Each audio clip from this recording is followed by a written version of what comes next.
professor, eu sou a tia Fatinha e hoje eu vou falar para você dessa atividade aqui, olha.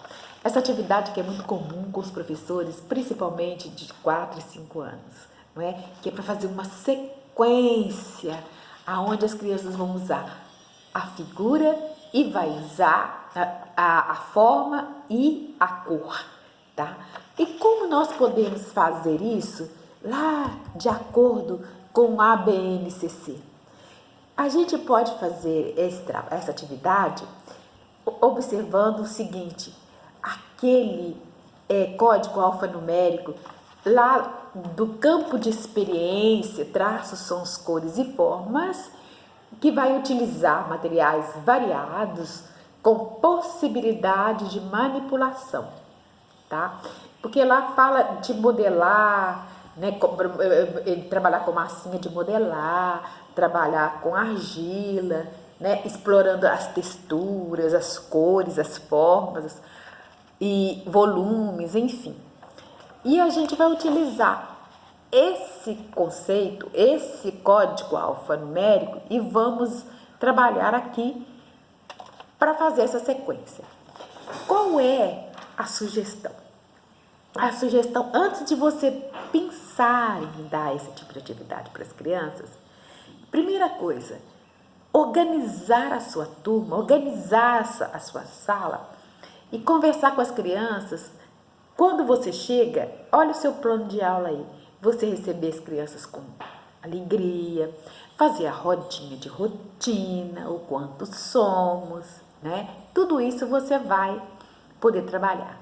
Agora, se você tem a intenção, não é? Porque essa atividade é uma atividade intencional de levar para a sala uma atividade onde você vai trabalhar cores, você vai trabalhar as formas com as crianças.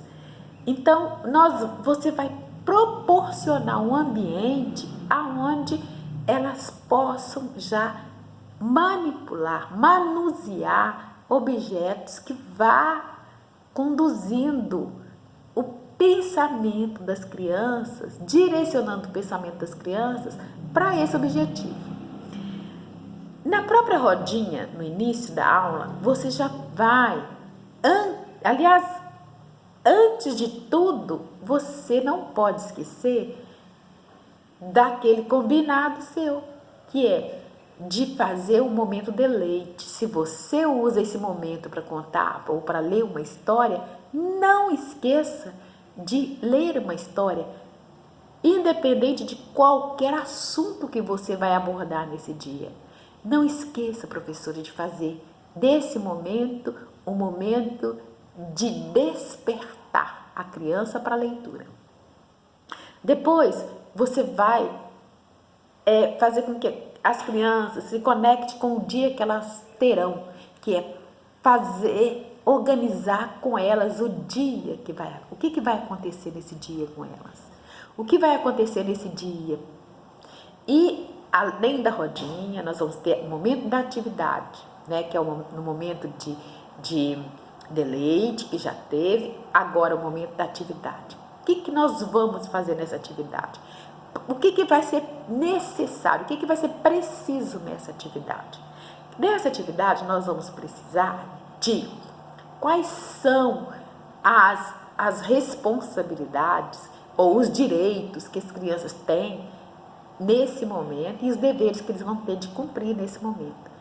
Então, as crianças, para que essa atividade seja uma atividade bacana, uma atividade que todos possam participar e aprender, nós vamos fazer com que, nesse momento, primeiro, cada um vai ter um momento de falar, mas na hora que eu estiver conversando ou fizer alguma pergunta para algum coleguinha, os outros vão ouvir, né? Cada um vai ter o seu momento de expressar, mas tudo tem um momento certo. E assim você vai conduzindo as regras para que você possa executar esta atividade.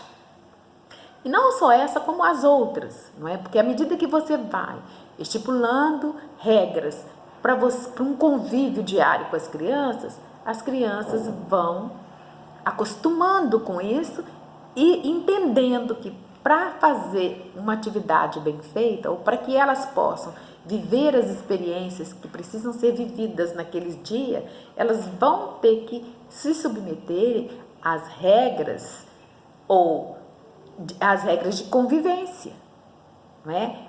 E elas têm direitos, porém têm deveres. E principalmente agora, nesse período onde a gente está vivendo a Semana da Criança, para você introduzir também, porque você não precisa apenas, na Semana da Criança, falar dos direitos e dos deveres das crianças. Você vai utilizar esse momento, não é, para falar que ela tem o direito de brincar, ela tem o direito de falar, ela tem o direito de se expressar a hora que ela quiser, que é o mesmo de falar, ela tem o direito de chorar, ela tem o direito de gritar, ela tem o direito de fazer o que ela quiser. Porém, esses direitos que ela tem estão atrelados aos deveres que elas têm não vou dizer obedecer, mas de cumprir os combinados, não é? De cumprir as regras de um determinado lugar. Por exemplo, as regras que elas têm que cumprir na casa dela, quais são? As regras que elas têm que cumprir na escola, as regras que elas precisam cumprir na sociedade, não é? Porque senão tudo vai virar uma bagunça. Então, para que não vire bagunça, a gente tem que saber que nós temos direitos, mas também nós temos deveres, porque nós não estamos sozinhos no mundo. Nós temos pessoas, nós temos que conviver, e a nossa convivência depende do nosso bom relacionamento e do respeito que nós temos que ter com as outras pessoas. E isso a gente vai no dia a dia falando, porque não é só no dia da Semana das Crianças que a gente vai enfatizar essa questão dos direitos e deveres das crianças. Pode falar? Sim, deve, não é? Mas não é só isso. Muito bem, voltando à atividade, o que eu sugiro para você? Depois que você fala tudo isso com as crianças, você organiza com as crianças como vocês vão trabalhar, aí eu sugiro que você coloque no meio da sala, não é, vários objetos que vá trazer uma lembrança ou que ela possa identificar com as figuras geométricas que elas já conhecem. Por quê? Porque elas já foi trabalhada até então, figuras geométricas que elas já podem identificar com alguns objetos que estão ali. E ali deixa elas manipularem, deixa elas brincarem, deixa elas utilizarem a figura, ou que seja blocos lógicos, ou que seja qualquer outro tipo de brinquedo que vai lembrar, ou que vai remeter a essa questão, dessa atividade que você vai trabalhar com eles, que são as formas e são as cores, ok? Muito bem, depois disso, o que você vai fazer? Você vai sugerir a eles, vai chamá-los, vai colocar, por exemplo, coloca as crianças uma ao lado da outra e você vai levar para as crianças as figuras geométricas. Você pode levar as figuras de várias formas. Você vai levá-las grandes, de preferência grandes, de forma que elas possam pegar, tá? E, se possível, né, você vai plastificar as figuras para que você tenha esse material sempre na sua mão, para você não precisar de fazer toda vez que você for utilizar, não é? Então, o que você pode fazer? Como você vai priorizar, né? Você pode priorizar cores, porque nem sempre as crianças, elas dominam ou elas entendem que a sequência e as cores e as formas ao mesmo tempo. Então, você começa com 2 formas e 2 cores, tá? E você começa a colocar lá no seu quadro, você começa a colocar você mesma faz. Gente, olha, eu vou fazer uma fila, você vai fazer de uma forma lúdica. Eu vou fazer a minha fila de figuras geométricas. E a minha fila vai ter um quadrado amarelo e um triângulo azul. Depois eu coloco um quadrado amarelo na fila e um triângulo azul. Depois eu coloco um outro quadrado amarelo e um outro triângulo azul. Eu só vou usar duas figuras geométricas, quadrado e triângulo. E aí eu quero saber, Carla, depois do triângulo azul, o que eu vou colocar depois? Aí ela já vai perceber que ela vai colocar o quadrado amarelo. Tem criança que ainda não vai perceber. Tem criança que vai falar assim, eu quero colocar o círculo. É o momento de você trabalhar com as outras crianças. Não, porque tem que colocar o azul ou o amarelo. Não. Esse momento é o momento de você pedir, por favor, com licença, qual foi o combinado? Nós vamos conversar com a nossa coleguinha. Olha bem, se eu estou fazendo uma fila de um quadrado amarelo e um triângulo azul, um quadrado amarelo e um triângulo azul, o que eu vou colocar depois? Para ela perceber, porque se ela quer colocar um círculo, é porque ela ainda não entendeu que é uma sequência de duas cores. Da mesma forma que você coloca lá um menino e uma menina, um menino e uma menina, e um menino, o que vem depois? Uma menina. Depois, um menino e uma menina. E assim, sucessivamente, você vai mudando de cor, depois você vai acrescentando, você acrescenta, eu vou colocar um triângulo amarelo, um quadrado amarelo, um triângulo azul e um círculo verde. Vou fazer minha fila agora com três formas, com um quadrado amarelo, um triângulo azul e um círculo verde. Depois, que começa com o quê? Um quadrado amarelo, um triângulo azul e um círculo verde. E depois, um quadrado amarelo, um triângulo azul e um círculo verde, assim sucessivamente. Mas qual é a participação das crianças? É você chamar a criança, pedir para ela escolher, tirar ali, naquela caixa, aonde você deixou várias figuras geométricas com as cores que você vai trabalhar. Ela vai tirar a cor, não é? Você vai falar o nome da criança, ela vai tirar e vai colocando na parede ou no quadro, aonde você achar melhor, da altura dela. Então, ela vai montar isso ali. Da mesma forma, depois você pode pedir para elas montarem no chão.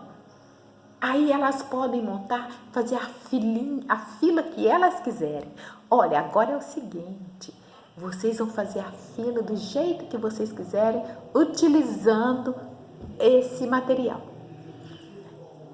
Depois que você fizer esse trabalho e que elas fizerem a fila do jeito que elas quiserem, brincando aleatoriamente, e você vai observar os conflitos que vão surgir, porque vão surgir os conflitos. Olha, entra lá no o outro e nós, né, lá no primeiro campo de experiência, não é? Então você vai perceber os conflitos, porque não tem material que dá para todo mundo.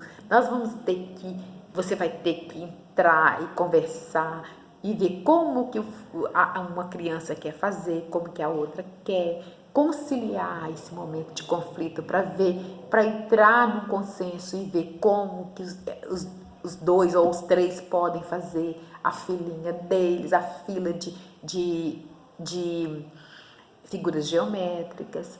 E por aí você vai trabalhando com as crianças essa sequenciação.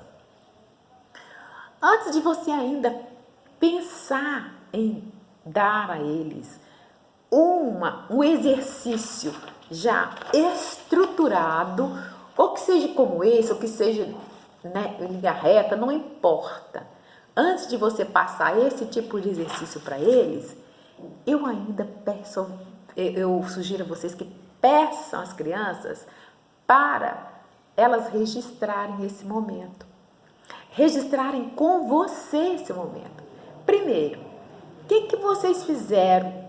Porque esse registro vai gerar um gênero textual que as crianças já vão iniciar e vão começar a conviver com ele, que é um relato, não é? Vamos registrar. Gente, o que nós fizemos primeiro? Aí eles vão falar, a tia deixou as figuras no meio da sala. Será que foi isso que nós fizemos primeiro? Não, nós fizemos, a tia falou que ia fazer uma filinha de figura geométrica. Será que foi isso? Aí você vai instigando, que até que eles cheguem na primeira coisa que foi feita, para fazer a atividade, nós fizemos o quê? Um combinado. Né? Como seria? Como nós deveríamos comportar para fazer isso? Aí você vai trabalhar lá o escuta, a fala, desenvolver a oralidade das crianças, a sequência, né? Primeiro, o que nós fizemos? Né? Olha lá, olha a matemática. Primeiro, o que nós fizemos? Além disso, o vocabulário. Olha, presta atenção no vocabulário. Porque quando a gente vai fazer um relato, normalmente a gente fala, aí, né? Depois, né? Então, né? Aí, né? E aí, o que nós fizemos? E aí? E aí? Então? E aí? Na verdade, quando você vai construir com as crianças esse relato, o que você vai falar com as crianças? As crianças, gente, são atentas. Nós iniciamos o nosso trabalho de que jeito? Aí elas vão falar das regras. Na sequência, depois das regras, o que nós fizemos? Nós fizemos isso, isso, isso e isso. Depois que nós fizemos essa atividade, na sequência fizemos o quê? Então fizemos o quê? Após esse momento, nós fizemos o quê? Olha quantas palavras e quantas expressões a gente pode usar para enriquecer, que as crianças vão observando e vão aprendendo para enriquecer o vocabulário, porque quando elas forem relatar alguma coisa, elas não precisam ficar utilizando aí, né, aí, né, aí, né. Vocês estão entendendo? Quanta coisa nós podemos trabalhar e como vocês podem colocar isso dentro dos campos de experiências. Dentro dos campos de experiência. Então, você pode colocar, porque você, de uma forma ou de outra, você vai trabalhando dentro de um campo, o outro, e o que nós estamos enfatizando é esse campo, que traços, formas, cores, nós estamos trabalhando isso aí. Porém, nós não deixamos de trabalhar outros campos de experiência. Então, fazendo esse relato, nós vamos construir esse gênero textual. Depois que constrói esse gênero textual, que você registra lá no quadro, à medida que eles forem fazendo, peça para eles fazerem essa sequência numa folha. Aí, você não precisa fazer uma folha xerocada. Se quiser xerocar, tudo bem. Mas olha bem, uma sugestão. Se você coloca aqui, ó, registro da atividade do dia. Que dia que é que você está dando essa atividade? Isso para que as pessoas, né, quem não está na sala vai saber o nome da criança e qual é o conteúdo que você está trabalhando. Quem vai fazer isso aqui não é você, mas sim a criança. Se ela apreendeu, ela vai desenhar justamente aquilo que foi feito. Ou então, ela vai desenhar a filinha. Lembra da fila? Vamos fazer uma fila. Cada um faz a sua fila do jeito que quiser. Então, vamos supor que ela tenha feito lá uma fila de um círculo, um triângulo, um círculo, um triângulo, um círculo verde e um triângulo azul. Não importa a cor, importa que ela tenha entendido a sequência, que é uma cor e a outra, uma cor e uma outra. Se ela tem entendido, não importa que ela... A cor que eu falo no sentido de que não precisa ser igualzinha que eu dei a sugestão. O que eu quero que ela entenda é a sequência e também que são duas cores, tá? Se ela fez isso no registro, ela automaticamente ela entendeu. Aí quando você vai passar uma atividade de casa e dar uma atividade dessa para ela vai saber fazer, tá? Ela vai saber fazer tranquilamente, sem precisar de pai, de mãe, de qualquer outra pessoa para orientá-la. A não ser, aliás, nem precisa de ler aqui em cima, porque você, quando passa para casa, você já lê para ela e ela já vai chegar em casa sabendo fazer. Eu espero que você tenha gostado dessa dica. E se você gostou, coloque um joinha, comente, tá? Eu gosto de ler os seus comentários. E qualquer dúvida que você tem, é só clicar aí e deixar no seu comentário que a gente pode conversar, ok? Um beijo no seu coração, compartilhe com as suas amigas, se inscreva no meu canal se você ainda não se inscreveu. E um beijo, até o próximo vídeo.